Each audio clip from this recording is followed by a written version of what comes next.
पेद्दापल्ली के साबिक रुकन पार्लियामेंट जी विवेक बीजेपी में शामिल हो गए हैं। उन्होंने आज बीजेपी के कौमी सदर और मरकजी वज़ीर दाखिला अमित शाह की मौजूदगी में बीजेपी में ये शमूलियत इख्तियार की। क़ब्ल अज़ी उन्होंने बीजेपी तेलंगाना यूनिट के सदर लक्ष्मण के साथ पार्टी के कौमी जनरल सेक्रेटरी राम माधव से भी खास मुलाकात की थी। विवेक समेत बाज़ स्कॉलर्स और बाज़ लीडर ने भी ज़ाफ़रानी जमात में शमूलियत इख्तियार की है। विवेक ने तेलंगाना हुकूमत पर आमिराना रवैया इख्तियार करने का इल्ज़ाम लगाया। साथ ही कहा कि वज़ीर आला केसीआर ने वादों को पूरा नहीं किया।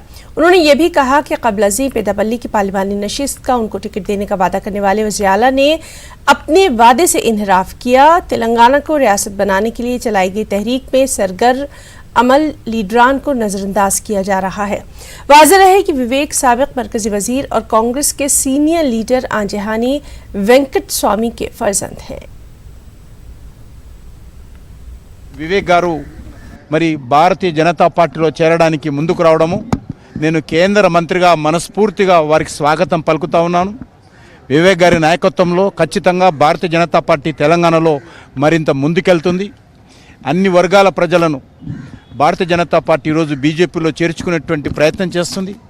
మనం చూస్తూ ఉన్నాము అనేక మంది గ్రామ స్థాయిలో మీ దృష్టిలో పెద్ద నాయకులు కాదు గ్రామ స్థాయిలో ఉన్నటువంటి బడుగు బలైన వర్గాలకు చెందినటువంటి యువత కానీ రైతులు కానీ మహిళలు కానీ చాలా పెద్ద ఎత్తున వేలాది మంది భారతీయ జనతా పార్టీలో చేరుతా ఉన్నారు।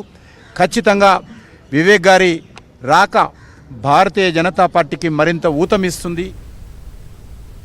तेलंगाना सेक्रेटरीट को बीआरके भवन में मुंतकिल किया जा रहा है। तेलंगाना हुकूमत के चीफ सेक्रेटरी एसके जोशी ने आज बीआरके भवन का दौरा किया और सेक्रेटरीट की मुंतकली का जायजा लिया। उन्होंने हुक्काम से इस सिलसिले में तबादला ख्याल भी किया। वाज़ेह है कि तेलंगाना हुकूमत मौजूदा सेक्रेटरीट को खाली करके बीआरके भवन मुंतकिल कर रही है। नया सेक्रेटरीट इरम मंजिल में तामीर करने के लिए संग बुनियाद रखा जा चुका है। हैदराबाद में आलमी यौम क़बाइल के सिलसिले में रविंद्र